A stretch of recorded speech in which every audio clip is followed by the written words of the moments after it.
नाज़रीन, प्रोग्राम के आखिरी हिस्से में दोबारा खुशामदीद कहता हूँ, बल्कि 2015 का आखिरी हिस्सा है प्रोग्राम का। पहले अपना सवाल लेते हैं जी। हेलो, अस्सलाम वालेकुम बुखैर साहब। वालेकुम सलाम। बुखैर साहब, मेरा नाम अली है और मेरा एक ही क्वेश्चन है अपनी मिसेस इमिग्रेशन के सिलसिले में। थोड़ा बताएं। सा बैकग्राउंड आपको बता दूं।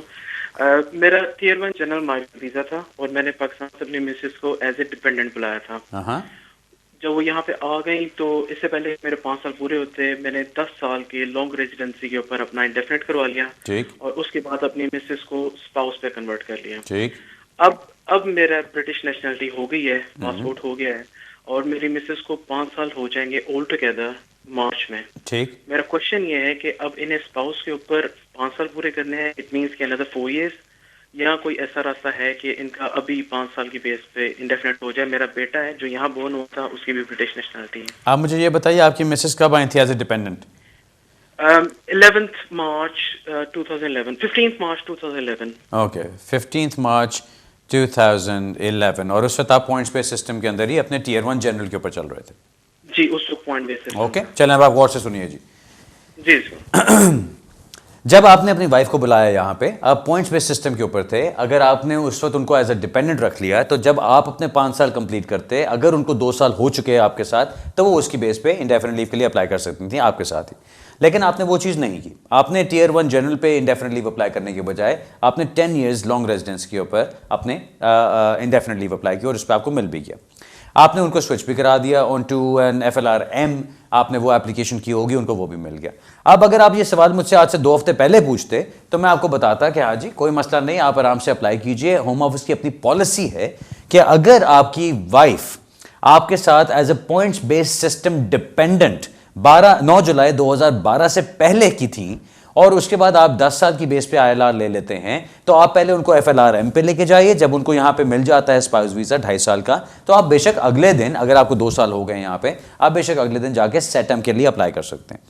मेरा अपना जो ओपिनियन है वो अभी भी यही है कि ऐसा ही होना चाहिए कि अगर वो 2012 से पहले आपकी डिपेंडेंट थी पॉइंट्स बेस्ड के अंदर, तो आपने अगर उनको स्पाउस वीज़ा पे ट्रांसफ़र कर लिया और उनके 2 साल कंप्लीट हो गए, तो आप उसकी बेस पे अप्लाई कर सकते हैं। अब आप बात कर रहे हैं कि जी उनके 5 साल कंप्लीट हो रहे हैं 2016 के अंदर जाके। ये जो 5 साल की बात बनती है, ये तो तब है कि अगर आप वो 2.5 साल करके उनके 5 साल अब कंप्लीट करते हैं, क्योंकि वो आपकी वाइफ आपकी डिपेंडेंट 2011 से चलती आ रही हैं। मेरा अपना ओपिनियन जो है वो इसमें यही है कि उनको अभी इंडेफिनिटली मिल सकनी चाहिए, क्योंकि होम ऑफिस की अपनी एक पॉलिसी चलती आ रही थी। मैं सिर्फ क्यों इसके ऊपर थोड़ा सा अब डावाडोल हूं, वो इसलिए कि ये कानून का हिस्सा नहीं है, ये इमिग्रेशन रूल्स का हिस्सा नहीं है। ये एक ट्रांजिशनल अरेंजमेंट्स की गई थी जो 9 जुलाई 2012 के कवानीन चेंजेस होने के बाद इंट्रोड्यूस किया गया था। अभी तक इसके ऊपर काम चलता आ रहा था। लोगों ने यहाँ पे इस प्रोग्राम में भी, शो में भी फ़ोन करके बताया कि जी हमने ये एडवाइस फॉलो की, हमें वाइफ मेरी डिपेंडेंट थी बिफोर 9 जुलाई 2012, पॉइंट्स बेस्ड सिस्टम डिपेंडेंट थी। उसके बाद मुझे जाके इंडेफिनिट लीव मिल गई on the base of long residence. मैंने वाइफ को स्विच कराया on to spouse visa FLRM करके, और जैसे ही उनको वो मिला, अगले दिन बेशक जाके या अगले हफ्ते जाके मैंने इंडेफिनिट लीव के लिए उनके लिए अप्लाई किया, क्योंकि उनको 2 साल से ज़्यादा हो चुके थे और उनको इंडेफिनिट लीव मिल गई। इसके पीछे जो रैशनल है वो क्या है? वो ये है कि 9 जुलाई 2012 से पहले जो कानून कहता था कि अगर आप इंडेफिनिट लीव होल्डर हैं या ब्रिटिश नेशनल हैं और आपकी वाइफ आपको यहां पे ज्वाइन करती हैं, तो उनको 2 साल के बाद, यानी 2 साल के प्रोबेशनरी पीरियड के बाद इंडेफिनिट लीव मिल जाती थी। अब आपकी शादी तो पुरानी चलती आ रही है, सो आपको वो 2 साल का प्रोबेशनरी पीरियड तो शो करने की कोई ज़रूरत नहीं होनी चाहिए। इसलिए इसमें रैशनल ये बनता है कि हाँ ठीक है, अगर आप पुराने डिपेंडेंट चलते आ रहे हैं तो अब आप इंडेफिनिट लीव अप्लाई कर सकते हैं, जैसे आपको 2 साल कंप्लीट हो जाते हैं और आपके पास FLRM की बेसिस पे स्पाउस वीज़ा नया वाला 2.5 साल का लग चुका हो। लेकिन अभी पिछले हफ्ते ही मुझे एक साहब ने आके अपना केस दिखाया जिसमें उनको रिफ्यूज़ किया गया, इसी सिनारियो के अंदर उनकी वाइफ को रिफ्यूज़ किया गया इंडेफिनिट लीव, ये कह के कि नहीं जी आपको पहले अपने 2.5 साल 2 दफ़ा कंप्लीट करके अपने 5 साल कंप्लीट करने। अब आप जिस 5 साल की कैटेगरी में जा रहे हैं वो तो आपकी ये कि जी वो 2011 में आई थी और अभी तक उनके 5 साल कंप्लीट हो जाते हैं, तो मैं उस पर अप्लाई कर सकता हूँ। सर्टेनली मैं आपको ये कहूँगा कि बजाय ऐसे कि आप अभी ट्राई करें, जब आपके वो 5 साल भी पूरे नहीं होते, आप थोड़ा सा वेट और कर लीजिए। आप इंतज़ार कीजिए जब उनको 5 साल होते हैं फ्रॉम 15 मार्च 2011 15 मार्च 2016 तक आप टाइम पूरा कीजिए। उसके बाद आप एक तो ट्रांजिशनल अरेंजमेंट्स के ऊपर भी अप्लाई कर सकते हैं, ये क्या कि जी उस वक्त 2 साल का था, सो हम 2 साल इनकी कंप्लीट हो चुके हैं, मैं उसकी बेस पे अप्लाई कर रहा हूं। दूसरी आप ये रैशनल डाल सकते हैं कि अच्छा अगर 2 साल का नहीं आप काउंट करते, अब आप 5 साल का मांगते हैं, अब तो मेरी वाइफ को 5 साल भी कंप्लीट हो गए हैं, सो अब उनको इंडेफिनिटली दे दीजिए उस बेसिस पे। लेकिन यहां मैं आपको ये वार्न करता चलूं, आप कानून के मुताबिक, इमिग्रेशन रूल्स के मुताबिक सही चीज नहीं कर रहे। इमिग्रेशन रूल्स अब क्या हैं कि जब उनको मिला है उसके बाद 2.5 साल वो कंप्लीट करें, फिर वो एक्सटेंशन के लिए अप्लाई करें, उनको 2.5 साल और मिलेगा, वो 5 साल जब कंप्लीट होते हैं तो फिर वो स्पाउस वीजा के लिए अप्लाई कर सकते हैं। मैं सिर्फ आपको ये इसलिए कह रहा हूं अप्लाई करने के लिए क्योंकि मैं समझता हूं अगर आप ट्रांजिशनल अरेंजमेंट्स में ही आते हैं तो नंबर 1 ट्रांजिशनल अरेंजमेंट्स आप पे 2 साल के अप्लाई होने चाहिए। नंबर 2 अगर 2 साल के अप्लाई नहीं होते तो चलो 5 साल के लिए कर लें, लेकिन 5 साल के भी उसी डेट से काउंट करें, क्योंकि why should you have to go through a probationary period जबकि आपकी वाइफ आपके साथ बहुत पहले से डिपेंडेंट चलती आ रही।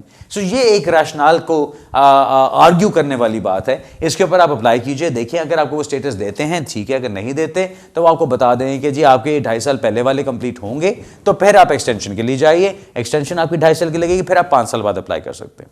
जब वो टोटल 5 ईयर्स आपके हो जाते हैं, FLRM अप्लाई करने के बाद, यानी आपकी इंडेफिनिट लीव मिलने के बाद, जब आपने वाइफ को स्पाउस वीजा लेके दिया, वहां से 5 साल काउंट होंगे। मेरा अपना जो वो कहते हैं ना एक फीलिंग होती है वो यही है कि जी आपको इस पे जरूर फाइट करना चाहिए, बिकॉज उन्होंने काफी सारे लोगों को ये स्टेटस दिए हैं। सो आप उनसे फ्रीडम ऑफ इंफॉर्मेशन रिक्वेस्ट कर सकते हैं, जिसमें आप उनसे पूछ सकते हैं कि जी ये सिनारियो है, इसमें आपने कितने लोगों को दिया है और क्या हम लोग इसके अंदर फॉल नहीं करते, और अगर नहीं करते तो क्यों नहीं करते। Why has a discretion been exercised in their favour and not in your favour. So आप इस चीज को लेकर जरूर आर्ग्यू कर सकते हैं। मैंने कोशिश की है कि मैं आपको रैशनल समझा दूं इसके पीछे कि इसके पीछे आइडिया क्या था ट्रांजिशनल अरेंजमेंट्स का और कानून इस वक्त क्या कहता है। सो दोनों चीजें आपके सामने हैं, फैसला आपके हाथ में है कि आप इसको किस तरह से लेके चलना चाहते हैं। अगला सवाल लेते हैं जी। हेलो अस्सलाम वालेकुम सर। वालेकुम। मैं रमेश बात कर रहा हूँ जी। मुझे ये पूछना था, मेरे 2 क्वेश्चन थे। एक तो मेरा बेबी इधर बॉर्न हुआ है 3 अगस्त 2011 को, और उसके लिए अगर मैं अप्लाई करना चाहूँ 7 ईयर पे हो सकता है कि 5 ईयर पे हो सकता है। और सेकंड मेरा क्वेश्चन ये है, जब हम आए थे 22 जुलाई 2010, तो उसके अंदर हमारे पास स्टूडेंट वीजा था, उसके बाद हमें PSW मिल गया 22 जुलाई 2012, और उसके बाद फिर PSW खत्म हुआ तो एक्सटेंड के लिए फिर स्टूडेंट वीजे पे अप्लाई किया, ठीक, लेकिन उस पे रिफ्यूजल मिल गई। तो उसके अंदर मेरा एक्सीडेंट हो गया बहुत जबरदस्त, उसके अंदर मेरी लेग्स डैमेज हो गई है दोनों, और उसके अंदर मुझे हेयरिंग मिली है, जो स्टूडेंट वीजे पे हेयरिंग मिली है 14 जुलाई 2016, ठीक। और इसके अंदर मुझे क्या करना चाहिए, भी मुझे कुछ बेनिफिट मिलेगा या नहीं मिलेगा ह्यूमन राइट्स से, या कुछ ऐसा? आपका अभी स्टेटस क्या चल रहा है? अप्लाई कर सकता हूँ आप अभी आपका कोई स्टेटस चल रहा है? अभी मेरा कोई जैसे रिफ्यूजल था, रिफ्यूजल के बाद मैंने डाली है, जो अपील डाली हुई है, ठीक है, ओके। चले मैं वो 14 जुलाई 2016 को उसकी हियरिंग है। ओके, मुझे सिर्फ ये बता दीजिए, आपने जो पहली बात की, आपने कहा था कि बेटा आपका पैदा हुआ है 3 अगस्त 2011 को, राइट? जी। ओके फाइन, चलें। सर जी, मैथ्स में मैं और हिसाब में मैं बहुत तेज नहीं हूं, शायद इसीलिए वकालत की तरफ आ गया था, वरना मैं तो पायलट बनना चाहता था। लेकिन मैं आपको इतना बताऊं कि आपने जो अभी हिसाब लगाया है, मुझे ये बताइए कि 2011 में आपका बच्चा पैदा हो रहा है, तो आप 7 साल या 5 साल का कौन सा हिसाब लगा रहे हैं? ना आपके भी 5 साल कंप्लीट हुए, ना आपके 7 साल कंप्लीट हुए। दूसरी बात, 7 साल के ऊपर तो चलो कानून कोई चीज कहता है कि जी अगर आपके बच्चे ने 7 साल यहां पे गुजार लिए, अभी भी उसकी उम्र 18 साल से कम है और वो अभी भी यहां पे रह रहा है, कंटिन्यूसली रहता रहा है, तो शायद उसका चांस बन सकता है यहां स्टेटस मिलने का, अगर आप ये प्रूव कर दें कि इट वुड बी अनरीजनेबल कि उसको यहां से निकाला जाए। ये 5 साल की कौन सी साइंस है? मुझे अक्सर लोग ये चीज आके पूछ रहे हैं कि जी कोई 5 साल का नया कानून निकला है जो ये कहता है कि अगर बच्चे को यहां पे 5 साल हो गए हैं तो उसको स्टेटस मिल जाएगा। ऐसी कोई चीज नहीं है। बाकी कुछ लोग ऐसे भी मुझे आके बता रहे हैं कि जी वो कुछ खासतौर पे साउथोल के बड़े लोग आके ये चीज पूछते हैं, वो ये कहते हैं कि जी अगर बच्चे के यहाँ 5 साल हो गए, उसका पासपोर्ट नहीं बना हुआ, तो उसको स्टेटस मिल जाएगा। भाई जी, अगर पासपोर्ट नहीं बना हुआ उसका मतलब ये नहीं कि बच्चा स्टेटलेस है।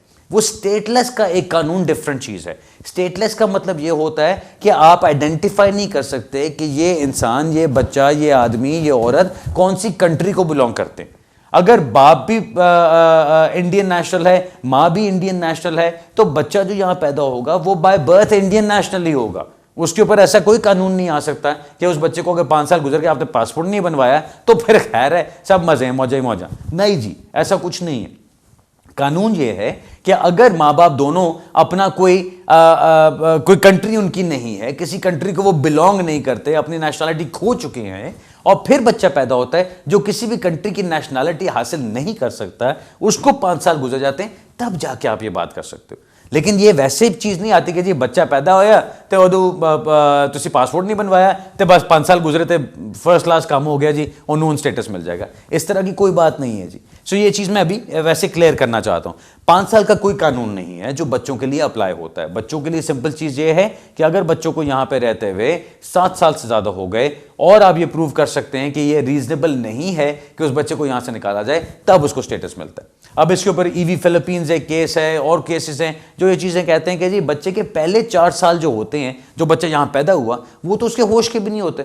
वो चाहे यहाँ पे लंदन में है या जलंधर में है या लाहौर में है या कराची में है या श्रीलंका में, कोई फ़र्क नहीं पड़ता, क्योंकि उसने घर में माँ बाप के साथ ही रहना है, उसने माँ बाप के साथ लैंग्वेज बोलनी है, उसने उन्हीं को देखना है। उसके बाद जब वो थोड़ा सा बड़ा होना शुरू होता है, तब वो बाहर जाता है, तब वो बच्चों में फिरता है, तब वो स्कूल जाने की कोशिश क्या, स्कूल जाता है। अब वो वहाँ पे अपने जो लाइफ बनानी शुरू करता है, उसकी डेवलपमेंट शुरू होती है। हाँ, उस एज से लेके, यानी 4 साल की एज से लेके अगर फिर वो 7 साल और गुजार लेता है यहाँ पे, तब उसका चांस बनता है कि उसको यहाँ पे स्टेटस मिले, क्योंकि फिर आप ज्यादा चीज प्रूव कर सकते हो। ये ईवी फिलीपींस का केस के अंदर ये चीज आई हुई। इसका मतलब ये नहीं कि उससे अगर बच्चे के 4 साल के बाद ही 7 साल शुरू हो रहे हैं तभी सिर्फ स्टेटस मिल सकता है, उससे पहले भी हो सकता है। सब डिपेंड करता है आपके सर्कमस्टांसेस पे। आपके केस में तो जी बच्चा पैदा हो रहा है अगस्त 2011 में, अभी तो वो बचूंगड़ा छोटा सा है बेचारा, अभी तो उसके 4 साल पूरे हुए हैं कंप्लीट यहाँ पे। सो आप उसको कैसे कह सकते हो कि जी वो 6-7 साल की पॉलिसी में आ जाएगा? वो तो नहीं आएगा।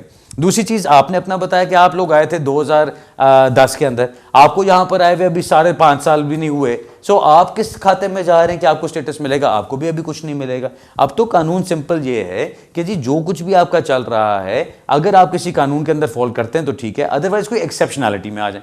अब आपने बताया जो आपका एक्सीडेंट हुआ, जहां तक मुझे समझ आई, आई एम सॉरी अगर मैं कुछ गलत कह रहा हूं, मुझे जो समझ आई वो ये कि आपका एक्सीडेंट हुआ और आपकी टांगें क्रश हो गई। सो अगर ऐसा कुछ हुआ है तो ये आपकी एक एक्सेप्शनल चीज बनी है। अब आपकी हियरिंग आ रही है जुलाई 2016 में। उस वक्त तक आपका जो बच्चा है उसकी उम्र क्या होनी है? मुश्किल से वो पहुंचा होगा 5 साल के ऊपर, 5 साल से थोड़ा सा कम ही होगा अभी। सो आप ये सारा कुछ देखते हुए आप अपने अपील में जाते हैं, आप वहां जाके आर्ग्यू करते हैं। वहां जाके आर्ग्यू ये करें कि जी बच्चा जो है ठीक है 7 साल का नहीं हुआ, लेकिन मैं अपनी इस प्रॉब्लम के साथ, जो टांगों की प्रॉब्लम हुई है, मैं इसको अब कहीं और सपोर्ट नहीं कर सकता। सो मेरे लिए लाइफ एक एक्सेप्शनल एक रुख इख्तियार कर गई है जिसकी वजह से मुझे प्रॉब्लम हो सकती है। उस वजह से आपके लिए शायद कोई चांस बन सकता है। लेकिन वैसे आप तो जो मुझे बताया कि आप 2010 में आए, बच्चा अभी आपका 4 साल का है, आपको यहाँ पर आए हुए अभी 5 साल हुए हैं मुश्किल से, तो उसके ऊपर तो आपका कुछ नहीं बनता। अभी आपको तो अभी बहुत लंबा रास्ता काटना है, और वो लंबा रास्ता काटने के लिए, उसको रोकने के लिए ही तो इमिग्रेशन रूल्स में इतनी चेंजेस आई हैं कि आप जैसे लोगों को अब रोका जाए कि आपको यहाँ पे स्टेटस ना मिले। सो इसलिए सर जी ज़रा रियलिस्टिकली होकर सोचना कि आपके केस में क्या हो रहा है। अगर आप ये सोचोगे अच्छा मैं अभी 4 साल और इंतजार करता हूँ, वो 4 साल अब यूके में गुजारना आसान काम नहीं होगा। आज से पहले 4 साल गुजार लेना लोग फिर भी कर लेते थे, अब आपके लिए बहुत मुश्किल होगा। ठीक है sir ji, very sorry, best of luck. आपके जुलाई में जो हियरिंग है, अगर आप उसके बारे में कुछ डिस्कस करना चाहो तो अपने वकील से पहले अच्छी तरह मशवरा करो, समझो क्या है। मुझसे बात करनी हो तो मुझसे ही पूछ लेना, मैं भी आपको गाइड कर दूंगा। ऑलराइट जी नाज़रीन, अब हमारे आज के प्रोग्राम का टाइम खत्म हो रहा है। मेरा ईमेल एड्रेस आपके पास आ रहा होगा। मैं छुट्टियों में कोशिश करूंगा कि काम ना करूं, लेकिन फिर भी कुछ ना कुछ मैं करता ही रहता हूं, तो इसलिए हो सकता है मैं फिर भी ईमेल चेक करता रहूं जब बहुत ही फारिग बैठा होऊंगा तो। लेकिन अगर कहीं जरूरत पड़ी तो मैं कोई हेल्प करने वाली चीज़ होगी तो मैं जरूर कर सकता हूँ। इंशाल्लाह नए साल में आप लोगों से दोबारा मुलाकात होगी। तब तक के लिए अपनी दुआओं में याद रखिएगा। नए साल की खुशियाँ आपको बहुत मुबारक हों, और मुझे भी याद रखिएगा। इंशाल्लाह अगले साल में मुलाकात होती है। तब तक के लिए खुदा हाफिज़, good evening and happy new year to you.